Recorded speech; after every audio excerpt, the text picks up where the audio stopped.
Assalamualaikum warahmatullahi wabarakatuh. Bismillahirrahmanirrahim. Alhamdulillahi rabbil alamin. Allahumma salli wa sallim wa barik ala nabiyina Muhammad wa ala alihi wa sahbihi ajmain wa man tabi'ahum bi ihsanin ila yaumiddin. Amma ba'd. Kita dalam kesempatan ini mencoba untuk membicarakan mengenai diabetes mellitus, diabetes mellitus atau diabetes mellitus. Ini apa itu diabetes mellitus, dan apa penyebabnya? Diabetes mellitus ini adalah dari dua bahasa, satu diabetes, satu mellitus. Sudah menjadi bahasa Inggris, bahasa Inggris, kalau jadi bahasa Inggris bacanya diabetes mellitus. Dua bahasa, Kalau kita lihat di dalam Oxford Languages, ini asal dari kata diabetes mellitus itu dua bahasa. Yang pertama diabetes. Diabetes ini berasal dari bahasa Greek, bahasa Yunani. Ada dua bahasa Yunani. Yang pertama diabainein artinya melewati, menjadi diabetes. Diabetes ini artinya menyedot, sifon atau menyedot, disedut atau disedot lah, Kemudian menjadi bahasa Inggris diabetes. Yang kedua mellitus. Mellitus ini dari bahasa Latin artinya sweet, manis, menjadi juga bahasa Inggris mellitus, Jadi dua kata ini dari bahasa Greek, bahasa Yunani, diabainein menjadi diabetes, dan bahasa Latin mellitus, jadi diabetes mellitus, artinya menjadi manis yang terlewat, melampau, Jadi manis yang melampaui normal gitu. Jadi menjadi nama suatu penyakit, Dan definisi dari Oxford Languages, diabetes mellitus ini adalah suatu penyakit, di mana kemampuan tubuh atau badan untuk memproduksi atau merespon hormon insulin ini terganggu, Jadi produksinya terganggu atau respon sel-sel badan terhadap insulin ini terganggu. Jadi ada dua perkara, produksinya terganggu atau responnya terhadap hormon tersebut terganggu, Dan kedua-duanya ini mengakibatkan metabolisme karbohidrat yang tidak normal. Jadi karbohidrat ini tidak normal, dia sudah dipecah menjadi monohidrat, glukosa terutama, Jadi glukosa ini tidak bisa masuk ke dalam sel-sel badan, sehingga dia ada di dalam darah, sehingga kadarnya di dalam darah meningkat. Begitu juga karena kadar dalam darah meningkat, dia akan dibuang melalui ginjal menjadi urin. Di dalam urin banyak glukosa, Jadi itulah definisi diabetes mellitus, Jadi penyakit di mana kemampuan tubuh atau kemampuan badan untuk memproduksi atau merespon hormon insulin terganggu, yang mengakibatkan metabolisme karbohidrat yang tidak normal dan peningkatan kadar glukosa dalam darah dan urin. Nah, ini diabetes mellitus sudah menjadi bahasa Inggris dan juga sudah menjadi bahasa Indonesia, Udah biasa orang diabetes ya. Ini kenapa diabetes? Yang lengkapnya sebetulnya diabetes mellitus ya. Tapi di bahasa Indonesia kadang-kadang disebut diabetes, ada yang menyebut diabetes, ada yang menyebut kencing manis ya. Kencingnya manis karena ada gula, ada glukosa, glukosanya dibuang juga melalui urin ya. Mana tandanya manis? Ya, tandanya manis kalau orang yang penderita diabetes ini kalau kencing, habis kencing, kencingnya itu akan didatangi dengan semut ya. Datang semut itu akan datang. Di mana ada semut di situ ada gula katanya, kata pepatah. Jadi kencingnya manis karena ada gula. Juga disebut penyakit kencing manis atau ada yang menyebutnya penyakit gula. Ya, ada sakit gula atau gula dalam urin. Itulah ya bahasa-bahasa yang ada di kita nih, bahasa Indonesia ya. Jadi dengan diabetes ini tubuh seseorang itu tidak menghasilkan cukup insulin atau tidak dapat menggunakan insulin sebagaimana mestinya. Diabetes ini adalah kondisi kesehatan kronik ya. Dia berlangsung lama ya. Kalau sudah kena dia akan lama berlangsung ya.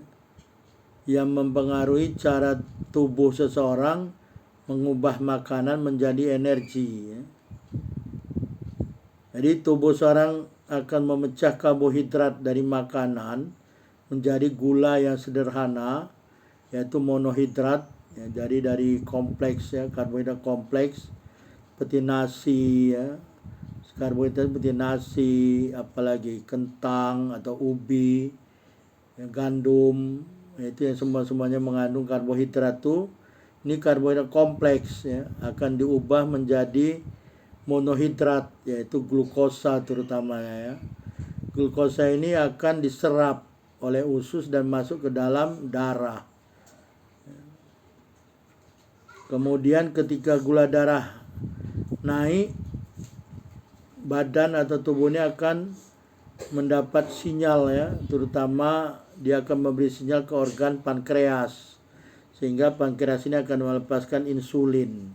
Dan insulin ini akan membawa karbohidrat ini masuk ke dalam sel ya. Jadi nggak dibiarkan gula darah itu di dalam, gula itu di dalam darah ya. Jadi dibawa sama insulin ini untuk masuk ke dalam sel-sel, terutama sel hati ya, dan sel-sel otot, termasuk juga sel-sel otak ya. Sehingga karbon ini nanti akan digunakan sebagai sumber energi ya. Jadi kalau seorang menderita diabetes, badannya ini tidak membuat cukup insulin. Kalaupun ada insulin itu ya, insulin tidak bisa digunakan. Jadi yang pertama, insulin tidak cukup sehingga gula darah tetap tinggi. Gulanya masih ada di dalam darah, nggak bisa masuk ke dalam sel ya. Atau insulin cukup tapi nggak bisa digunakan karena sel-sel itu resisten ya. Selnya nggak mau ya, walaupun sudah diketuk sama insulin. Sel-sel, ini ada gula, ini ada glukosa. Selnya nggak mau buka gitu ya. Sudah nggak ada responnya. Selnya tutup pintu aja ya, tutup pintu aja, tak mau masuk, nggak boleh masuk gula. Jadi dia ada nggak kenal lagi sama insulin ya. Jadi insulin nggak bisa membawa karbohidrat masuk ke dalam sel ya. Jadi dengan demikian karena nggak masuk ke dalam sel, gula itu tetap di dalam darah, sehingga kalau nggak bisa masuk dalam sel dalam masa yang lama dia akan meningkatlah gula darah itu ya, meningkat ya, yang biasanya normal tuh di bawah 100, ini akan naik, dia kadang-kadang bisa sampai 500 atau 600 ya. Jadi sering waktu keadaan ini menyebabkan masalah kesehatan yang lain ya. Jadi selain dia menyebabkan penyakit yang disebut diabetes itu, dia penyakit diabetes ini karena banyaknya gula di dalam darah bisa menyebabkan penyakit yang lain. Nah, kalau dia menyebabkan penyakit yang lain, ini disebut dengan komplikasi ya, complicated bahasa Inggrisnya.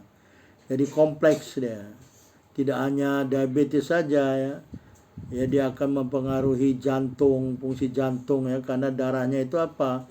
Darahnya itu intensitinya tinggi, sehingga jantung akan dengan berusaha keras untuk memompanya ya, karena darahnya kental gitu dengan adanya glukosa.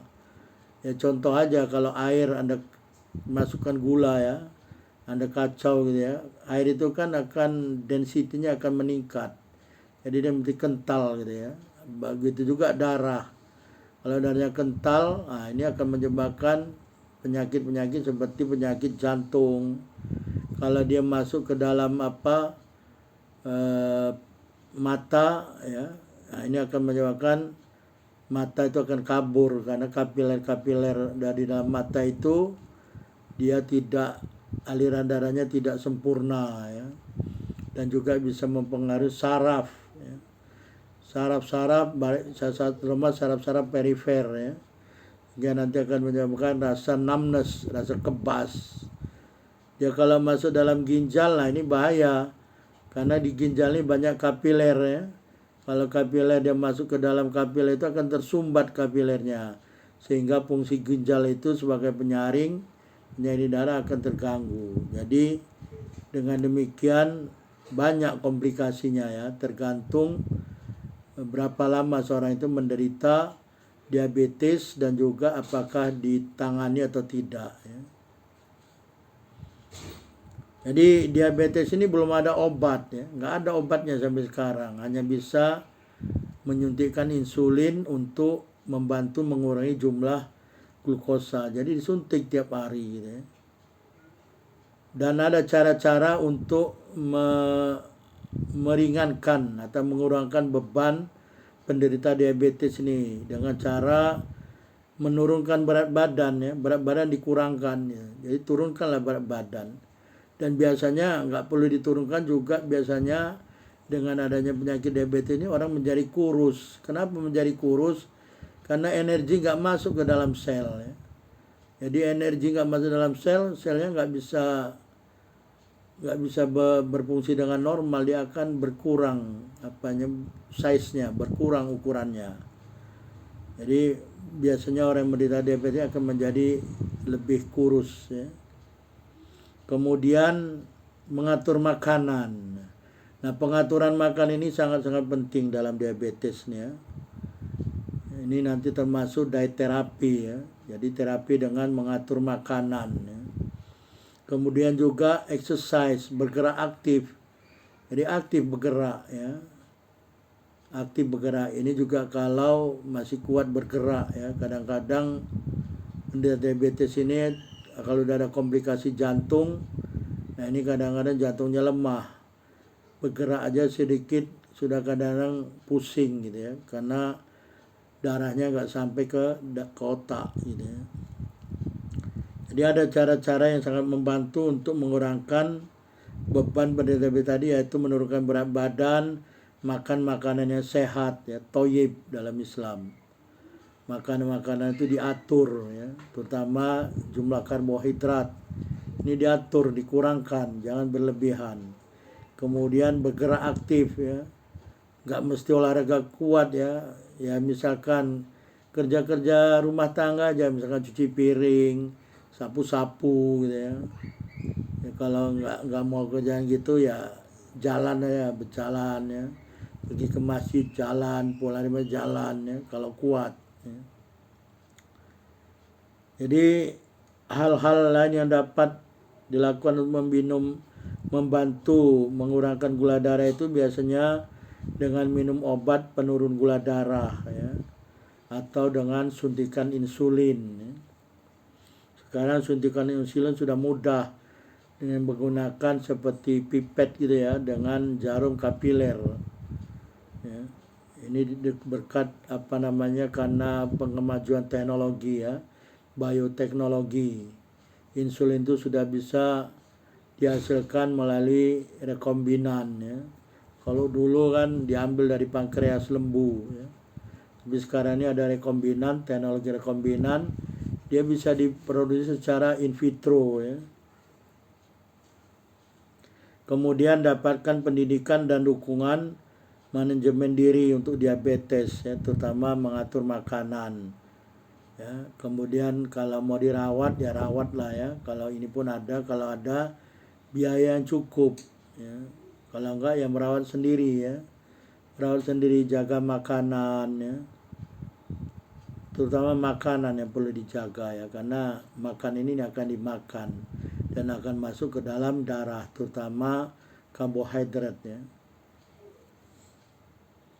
Selanjutnya penyebab ya. Penyebabnya ini insya Allah kita sambung dalam kesempatan yang lain ya. Wallahu a'lam. Subhanakallahumma bihamdika asyhadu an la ilaha illa anta astaghfiruka wa atubu ilaik. Wabillahi taufiq wal hidayah. Assalamualaikum warahmatullahi wabarakatuh.